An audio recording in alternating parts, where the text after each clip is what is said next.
Okay, and thank you all for joining us. Sorry, I did thank you for giving me a moment to get my screen situated so I can see as many of you and respond to as many of you as possible and try and be an effective facilitator here.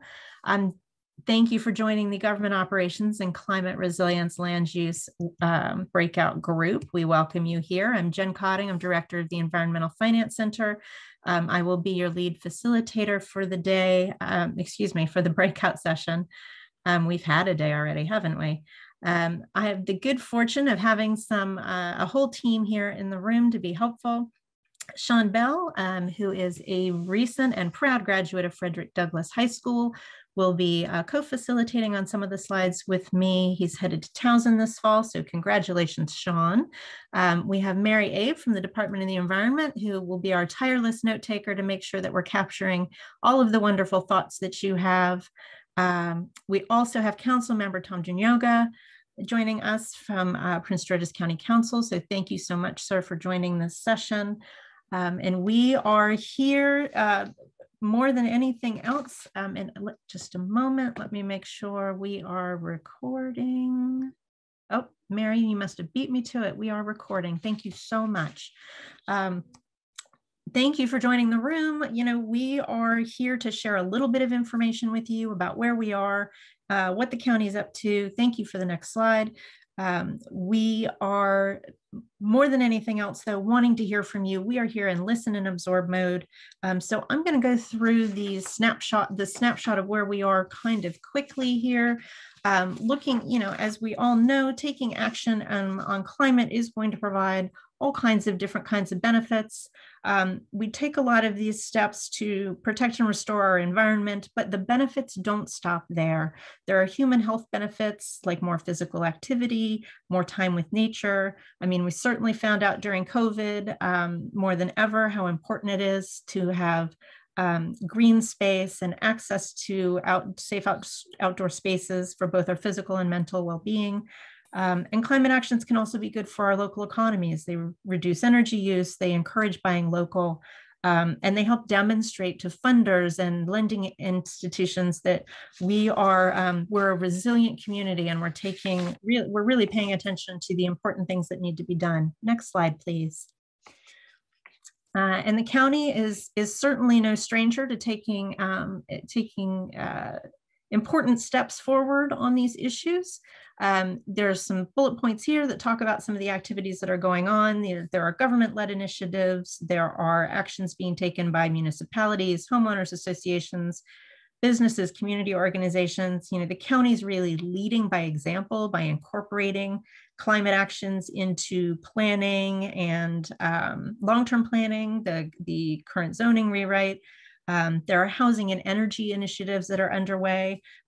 Interesting fun fact, the county produces more solar energy than any other county in the state. So that is a proud moment for Prince George's County, absolutely.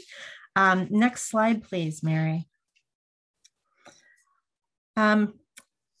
But we also know there's more work to be done, right? There's always more work to be done.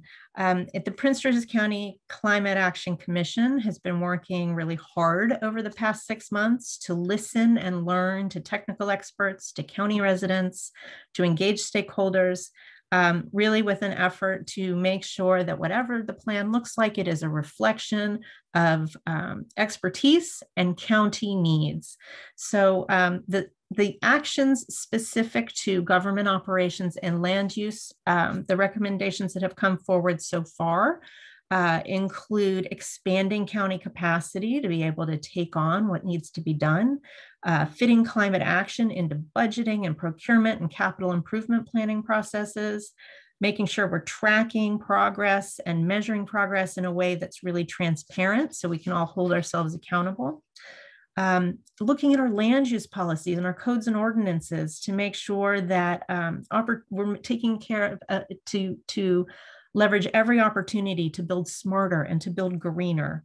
And then budgeting county government-wide to make sure that climate action is being considered in everyday operations, but also long-term planning.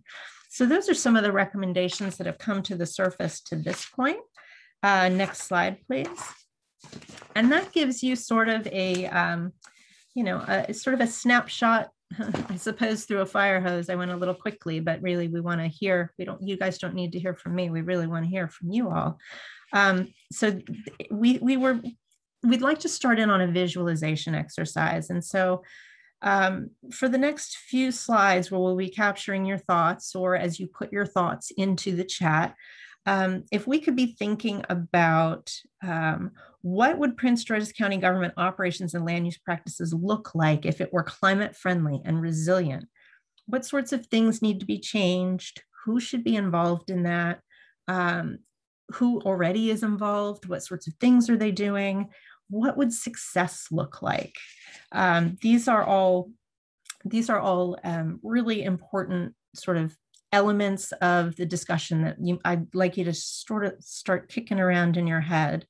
If we were in a big room, we would have big, sticky notes on the walls, and we'd all have markers and be able to share our thoughts. But since we're in the virtual environment tonight, we'll do it through some discussion. We'll also do it in the chat, whatever is more comfortable for you. So next slide, please, Mary. So let's just give a few moments to think about what a resilient government operations and land use in Prince George's County would look like. We have a few ideas here on the screen to get the mental juices going. And if folks, we can do this a couple of ways. For those of you that are interested in just putting something in the chat, that would be great.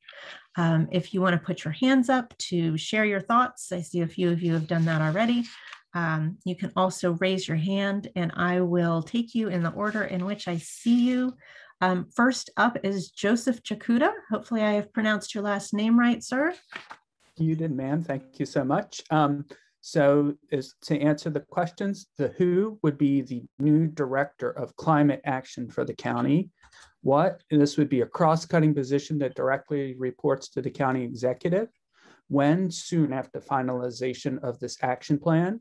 Where? I guess they would work in Largo. And how? I'm not sure the intricacies of this, if it's the county executive or the council that needs to do this, but whoever needs to do it, I hope it happens, because this will be much more successful if this work isn't just some subset of DOE, but we have someone that can cross-cut all the different departments that need to put this to work. Thank you. Excellent, thank you. Yes, if it's one of those things, if everyone's in charge, no one's in charge. You really want to have that champion who can make sure that, hold our feet to the fire and make sure that implementation is progressing. Yes, next, Dr. Wilson, you are up. Yeah, I'm thinking I'm gonna go a little bit different in my sort of thinking that I'm gonna share. So I think you have to have equity engaged in this process. And I'm gonna give just a few quick examples of the fight about the Ernest Meyer concrete plant. It may not seem relevant, but the fact that the zoning commissioner and the decisions that are made around that and special exceptions, highly problematic. The fact that when you had the landfill, coal ash landfill, that when I came in as the EJ expert, the zoning commissioner said that environmental justice wasn't an issue, wasn't real. So I'm going to say that. So if you're going to be dealing with climate change in this government, you have to have equity and justice embedded in your culture and your practices.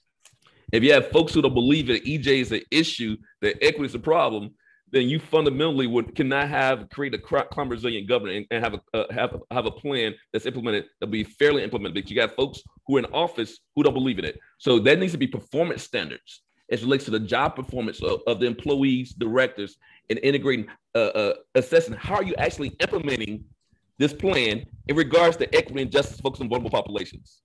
That's in the performance. That's the job performance, okay? And then just not talk too much. I will share this. I'm in the process right now. I have a contract with the National Wildlife Federation. Susan mentioned in the chat, Biden's administration. So Biden has his executive order on climate change, which is similar in some ways to what we're trying to do at the county level around climate. In that executive order, it talks about developing a tool, environmental justice and climate, an economic screening tool.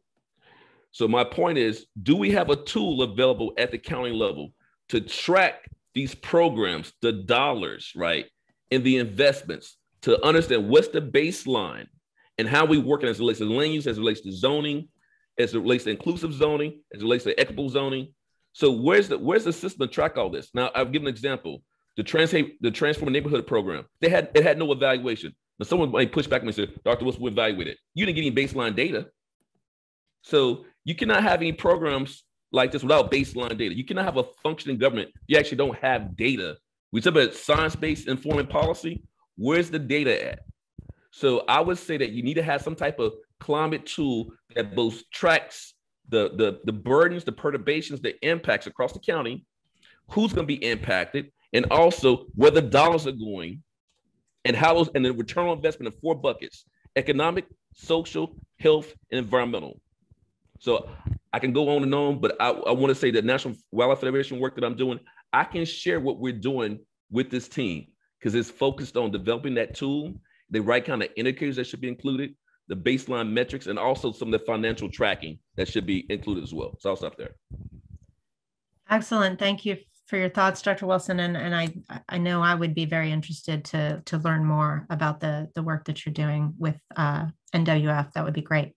Dr. Wilson, this is Mary at DOE. Please, I will get your information from Jen and we'll start working with you. I'm directly working on the Climate Action Plan.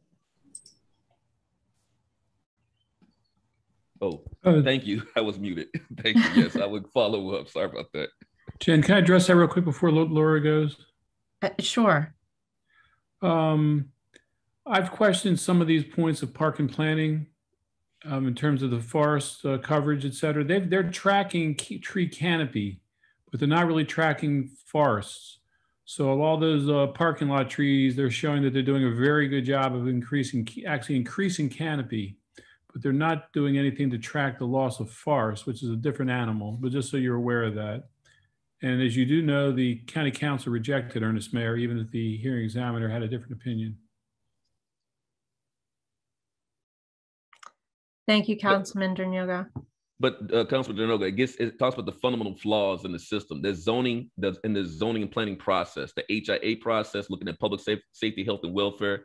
If you're not following the law, right, and you're not bringing equity and justice, and yet people don't believe that these are issues, that kind of cultural sort of belief can impact this work as well. Because so those same vulnerable populations need to benefit from this. If people don't believe that there's an issue, then they would impact the implementation of what we're trying to do.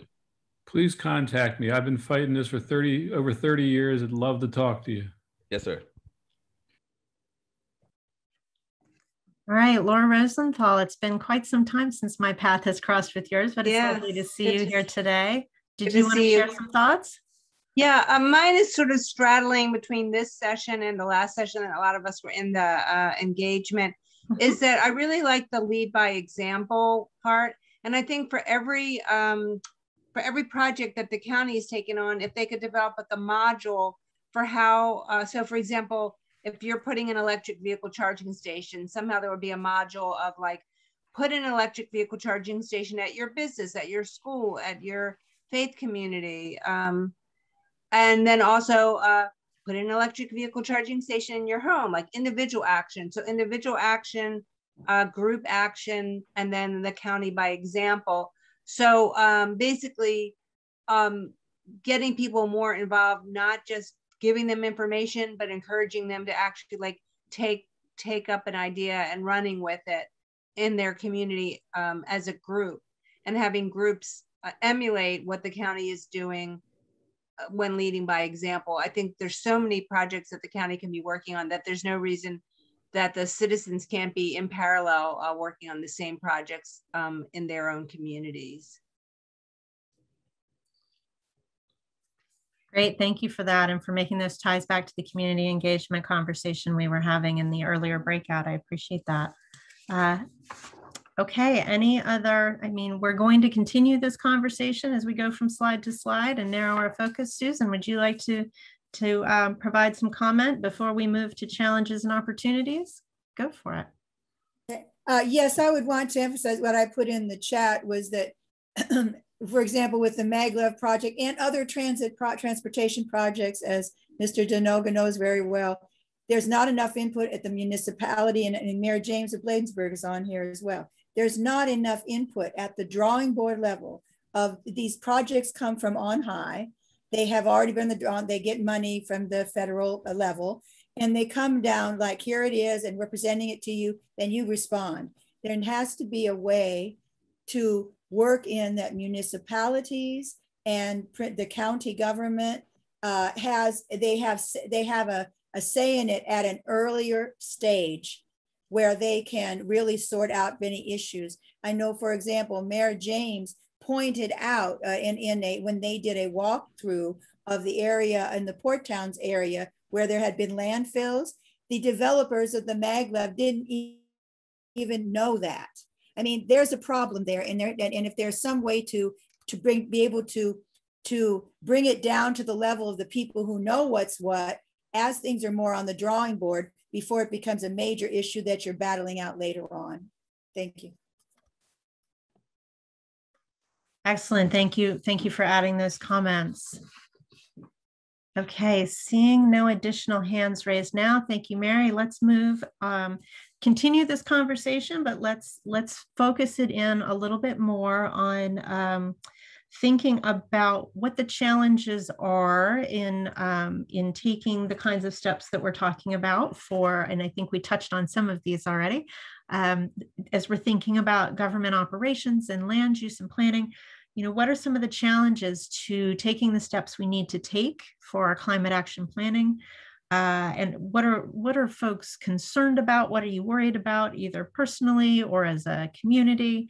And then on the flip side of that, of course, there are opportunities that come with taking climate action. What are some of the opportunities that we could be leveraging and making really good use of? And we have a couple of examples for each on the screen here to get your brain rolling. But let's dig into that component of all of this. And the first hand that I see raised is Laura Allen. Thank you. Good evening, everybody. I'm Laura Allen. I'm the town manager in Berwyn Heights. And so I'm going to identify a couple of issues that I see, one of which is funding in terms of having the money to pursue this. The staff capacity at the local level is a huge challenge. And so what I've been advocating for is a model that I've seen in other states where counties provide technical support to all the municipalities in sort of like a plug and play model where you have a template for a climate action plan that can be tweaked to focus on your own local needs. And the county provides the technical support through a consultant or some potential staff support so that you've got sort of a nice combination of local control and county coordination in that process. So from my standpoint, it's a combination of a lack of money and staff capacity, because in our community, there's a ton of local interest. We just don't have the money and the staff capacity. Thank you. Great, thank you for sharing that, Laura. Do others have thoughts on challenges that we have to face as a part of this process, opportunities we could be leveraging on the county operations and land use planning side? Takesha James, you're up next. Thank you. On the opportunity side, I was just thinking similar to how the state of Maryland has a renewable portfolio standard, and correct me if I'm wrong if the county already has one, but perhaps an opportunity would be establishing one for the county, and then as it relates to new development, actually requiring some of these buildings to have net zero as part of the approval process for permitting. I'm not sure of the legalities on that, but if there is some sort of way to tie that back to the Maryland renewable portfolio standard, and then also building that out as part of this climate action plan, it just seems like it could be a super opportunity for us. Yes, an interesting idea, and whether it could be required or incentivized. You know, there's a couple of different approaches to those types of things, and so that's a great idea. Thank you for sharing that. Dr. Wilson, you're up next. Sorry for talking so much. Just so many ideas in my head. I wanted to be in the food session, but I think it's an opportunity to talk about food real quick. we have our opportunity. We have issues with, we talk about food deserts and food swamps, which are really not bad things, but we use them negatively. We talk about lack of access to food infrastructure. So that's another language issue, right? But this whole thing about around the food, energy, water nexus. So how can we look at food as a climate strategy, right? How can investing in food infrastructure? So you got aquaponics, right? Urban aquaponics, hydroponics. We have green roofs, green walls, permaculture, bringing in sustainable regenerative agriculture, changing zoning so people can have chickens, maybe not for some of y'all, but maybe not. But the idea of bringing food close to the people so you don't have to go to farms, right? Particularly in the urban areas. That means you reduce carbon footprint, reduce greenhouse gases, reduce co-pollutants. So I think there's some opportunities there. We had a Chesapeake Bay food shed program, but I'm not sure what happened with it. Some of y'all may be familiar with that. And so I think food will be something to look at. I know we had the resilience hubs discussion. We're talking about urban heat, but then when you bring in food and tree canopy, food forest, that's another way to get at the energy issue. So that's what we're talking about, the food, energy, water nexus. And just real quickly, as it relates to dollars, going back to Mary's comment, don't we get proceeds from RGGI, the Regional Greenhouse Gas Initiative for the state of Maryland? How can we tap into more of those proceeds? We had a bill that didn't pass, the Climate Solutions Now Act, that didn't pass at the state level, but it was kind of a hodgepodge bill, but it had multiple pots of money associated with it. Can we look at that bill and say, how can we take that bill, break it out into its individual pieces, and bring some of that down to the county level? So even though the bill didn't pass, there may be parts of it that could be useful as a way to fund some of these programs. And then this last comment, I'm sorry. We know there's a whole debate about infrastructure right now at the federal level. There's going to be trillions of dollars, as you already know, whether it be the 1 point whatever from the compromise bill or the 6 trillion the Democrats want. How are our communities, how are our municipalities ready to receive those dollars? We should be looking towards that infrastructure dollars, because those dollars can get at climate resilience as it relates to housing, as it relates to transportation, as it relates to food, as it relates to parks, green space, and green infrastructure. So I think that there needs to be some coordination between the county council, our municipalities, and partners at the state level to make sure the county is getting its fair share of dollars, and the fair share of those dollars that come down are getting to the communities that are most impacted and most underserved. I'll stop there. Thank you, Dr. Wilson. Another great point. Any other thoughts to be shared on challenges or opportunities? Any reactions to some of the things that you've heard? Okay.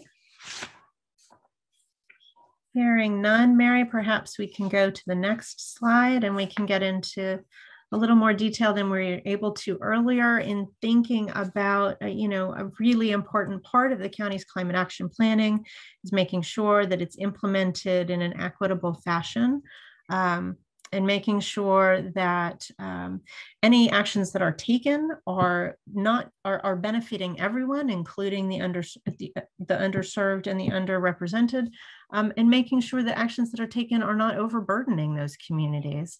And so I would welcome to spend a few minutes talking about ideas about some of the solutions that we're talking about here in government operations and land use planning, making sure we understand who's benefiting from those. Are there folks that are being left out of the picture, who maybe don't have a voice in the conversation? And then, how do we ensure, what are the steps that we can be taking upfront to make sure that as the plan is implemented, particularly as it is relates back to land use planning and to government operations, what are the steps we could be taking now to make sure we're laying the groundwork for equitable outcomes? Do folks have thoughts?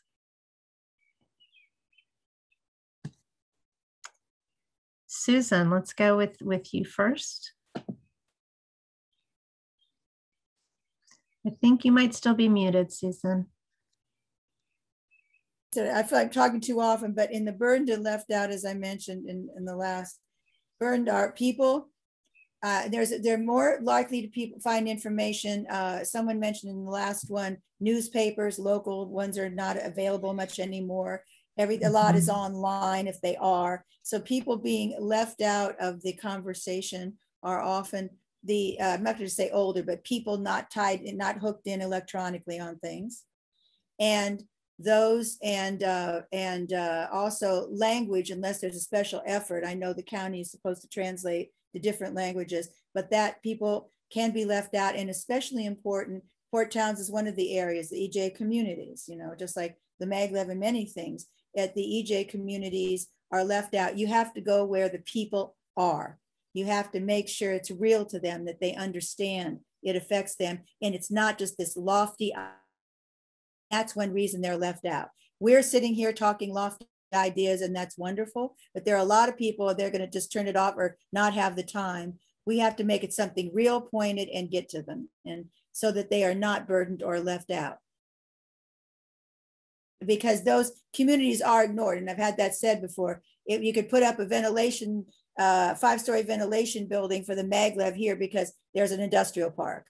That doesn't matter, that kind of thing. And those are the people burdened. Thank you. Thank you, Susan. Great example there. Others who have thoughts on who might be getting left behind, how we might approach this so that we're making sure that everyone is experiencing the benefits. Dr. Wilson. Like Susan, I feel like I'm talking too much. I'm getting self-conscious about it. I am a talker, though. That's naturally I'm a talker. And also, unfortunately, I have to be a professor, so it just makes me want to talk more. But hopefully this is helpful for y'all. We talked in the session, the community engagement session, and one of the points I made is we need to engage our social infrastructure. So engaging our social infrastructure is really, really important, particularly infrastructure where the trusted agents in communities. And it may not be the usual folks. And I also said in response, I think social media is great, but social media is really, unless you really kind of is biased more towards, I think, I'm a broad brush, younger folks, but I think it misses a large swath of our population. So as Susan said, we have to go to where people are. One of the things I said in the other session is we got to connect, we got to make climate change proximal, we got to make it every day, we got to make it pocketbook. So I talked about the 2 hands of engagement. This is the framework I use when I work with communities. What are the issues, what are the impacts, what are the opportunities, what are the benefits, and how can we lead the partnerships? And you connect climate change to core issues, the things that are basic to everybody: food, faith, family, health, and jobs. So that's the framework. So 2 hands of engagement. And then that social infrastructure could be different types of social infrastructure. Those that focus on education, focus on health, focus on workforce development, focus on recidivism. Issues that are important, also being justice forward. So groups that are doing justice work, they may not be doing this type of work. And like climate justice, which is really, really key and important because there's a whole climate justice movement out there, but they may be doing other justice work. Connect to the folks that are doing that justice work as well. And then what are those cultural community assets that people really miss, that were engaged before the pandemic and really miss and want to get back to? Barbershops, beauty salons, our ethnic food stores. Those are places of one-stop shops for many of our Latinx brothers and sisters, right?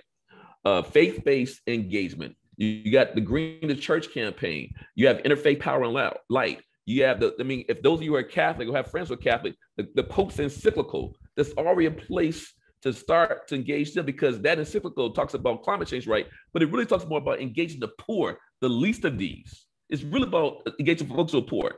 So I think there's many ways that we can have, make sure there's equity, but engaging those who are most vulnerable through those different interfaces, through the social infrastructure, and through the cultural and community assets that they value, I think is important. And then having like a cultural wellness model.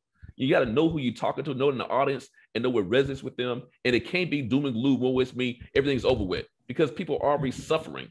Particularly folks I work with environmental justice, they're already been poisoned, y'all. They're already dealing with toxic trauma. They're already dealing with structural violence. Adding more to that with our language and how we communicate about climate change is not going to help. How can you provide an opportunity structure? So the equity is creating a climate opportunity structure so folks can come out of whatever situation they're in, on the precipice of being in poverty or being low wealth. And how can we use this approach to really deal with income inequality, y'all? How can we increase GDP? How can we build wealth, right, through this climate economy? That's what's going to resonate with folks: entrepreneurship, job opportunities, living wages. That's the language. How can we put the economy back into the hands of the people through this work that we're doing in the county? I'll stop. I feel like I'm on my soapboxes at 2 or 3 at one time. Sorry. No problem, Dr. Wilson. We appreciate the input. I think you're speaking for many who share your thoughts. Any other thoughts, any reactions to, I mean, I'm very glad that you brought it up, because if you didn't say it, I was going to ask you to say it from earlier: food, faith, family, health, and jobs. If, there's very few people fall through the cracks when you start talking about those are things that resonate with virtually everyone. So it's a great approach. Any other thoughts on how we ensure equity as we're taking this approach? Okay. Mary, do you want to shift to the final slide? So this is where we shift a little bit to thinking about prioritization, and I think it will probably echo a lot of the conversation that we've had to this point. But really thinking about, recognizing that there's a lot to do and a lot of priorities already on the books, both in terms of climate action and otherwise. And so for this group, are there things that you would like to see happen in the next 3 to 5 years? And if we're focusing on those near term, well, near-ish, I guess, in depends on perspective, right? But if we're looking at that 3 to 5 year time span, what needs to be tackled first? And are there research and data needs affiliated with that? Are there policy and ordinance changes that need to come with that? The outreach efforts that come along with that, and what kind of monitoring and evaluation? So really the whole soup to nuts on, what do we need to tackle first, and what are the things that we need to do to make that possible? And it sounds to me, just to build off of what Dr. Wilson just had to say, building wealth certainly seems front and center to a lot of the discussion that we've had so far. But I don't want to influence the group. What are some of your thoughts, group?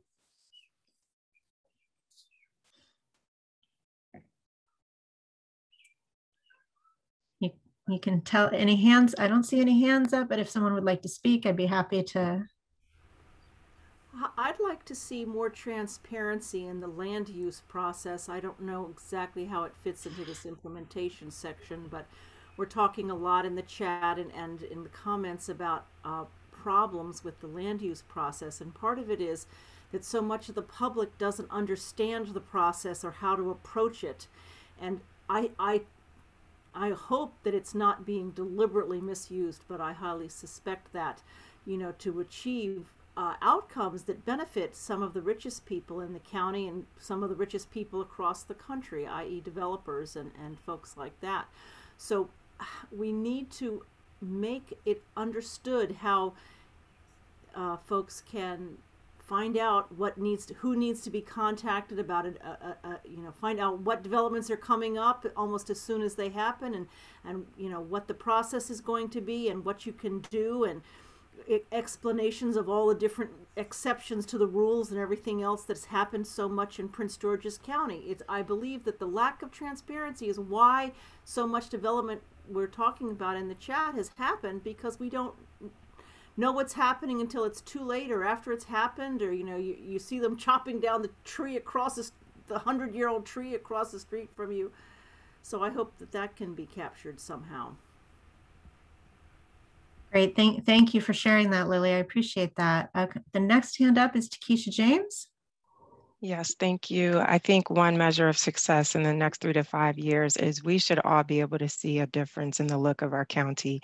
And what I mean by that is, as Councilmember Denoga alluded to earlier, not just all this sprawl for development, but we should see that there's efforts throughout the county to make local communities more walkable, more bikeable, and that we're seeing cars being taken off the road that have these other residual benefits to local communities, especially those affected by EJ issues. Great, thank you for sharing that. Dr. Wilson, you're up next, and then Councilman Denoga. Yeah, Mary James said it. I mean, walkable, livable communities. We actually, when I said before about the baseline data, right?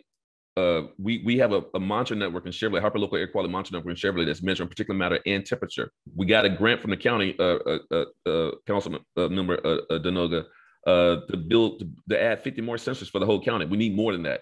But with that baseline data, we should see a reduction, improvements in air quality. We should see a reduction in heat stress, heat-related morbidity and mortality in our county, right? We need to be tracking these things. But we also do work on stormwater best management practices. We should see more stormwater BMPs adopted, right? And maintained. More jobs produced as relates to green infrastructure in our county, because that's the way to make it sustainable, y'all. We got to have a workforce development, green business. We have to invest in small businesses, the lifeblood of our communities, but make sure we're giving them folks who come from these communities get scholarships to get training in these jobs, right? We should see more trained folks. We should see more of these people with jobs and more of these folks with their own businesses. To me, those are the economic well-being indicators that we, with our baseline, and we track over. That's where I think the money is. I mean, literally the money is. That's where we're going to see, because that goes well.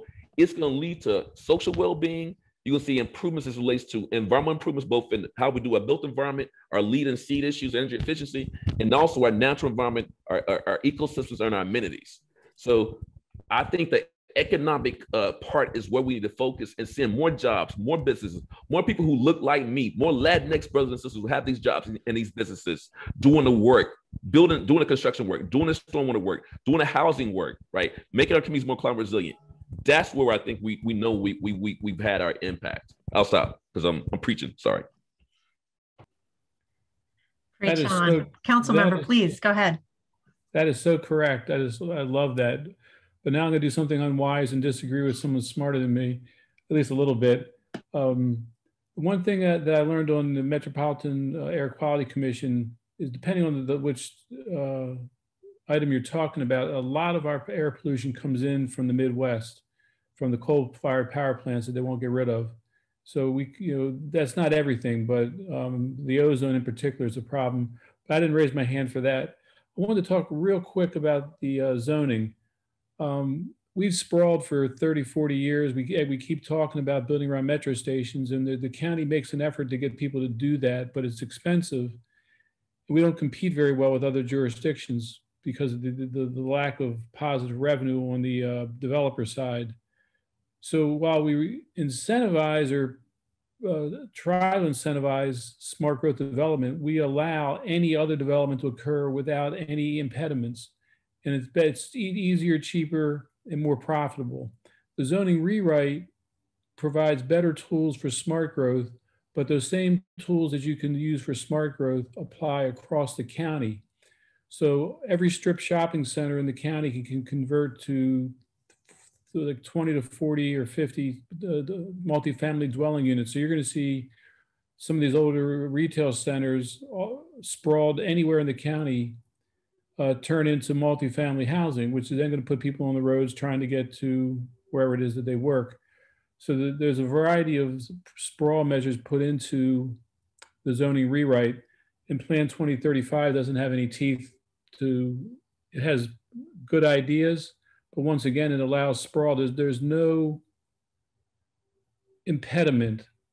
And frankly, there's economically an incentive to do the sprawl first and then do the walkability, bikeability, smart growth later.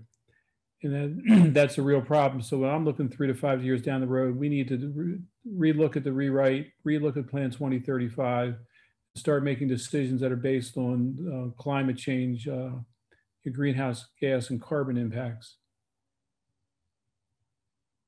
I think we're down to 2 minutes.